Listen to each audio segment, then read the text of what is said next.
ওফ, বাপরে বাপ, কি বৃষ্টি কি বৃষ্টি! একেবারে চান করিয়ে দিল রে ভাই। জামা কাপড় ভিজে একেবারে একাকার। তুই কোথায় ভিজলি রে শালা? তুই তো ছাউনির নিচে গুটিসুটি মেরে বসে আছিস।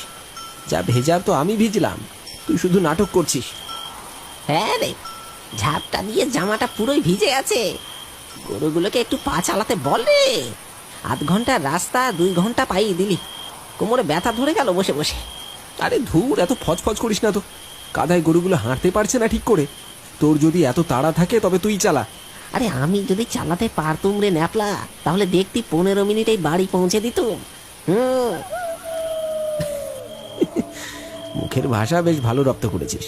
গরুর গাড়ি চালাতে পারিস না, শুধু বড় বড় কথা। আধ ঘন্টার রাস্তা 15 মিনিটে পৌঁছাবি, শুনেই হাসি পায়। এই ন্যাপলা, কিছু বললি? হ্যাঁ, কিছু বললি তুই? কানে এলো কিন্তু। না না, কিছু বলিনি তো। এইবার মুখটা একটু বন্ধ রাখ। দেখ, সামনে কালুর চপের দোকান, ওখানে দাঁড়াবো। তুইও একটু জিরিয়ে নিবি আর আমি একটু গরম চা খাবো। দুপুর গড়িয়ে বিকেল হতে না হতেই আকাশটা যেন হঠাৎ করে অজানা রাগে ফেটে পড়েছে। শুরু হলো একটানা মুষলধারে বৃষ্টি। ঘন মেঘে চারিদিক অন্ধকার হয়ে এসেছে। তখনও সন্ধে নামেনি, অথচ মনে হচ্ছিল গভীর রাত।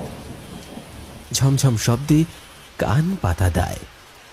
সে সঙ্গে মাঝে আকাশ কাঁপিয়ে উঠছে বিদ্যুতের ঝলক আর বজ্রের গর্জন। চারপাশে একটাও মানুষ নেই।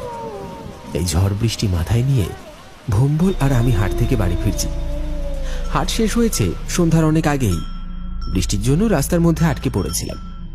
কোনোভাবে বৃষ্টি কমছে না দেখে বৃষ্টির মধ্যেই বাড়ির উদ্দেশ্যে রওনা দিয়েছি।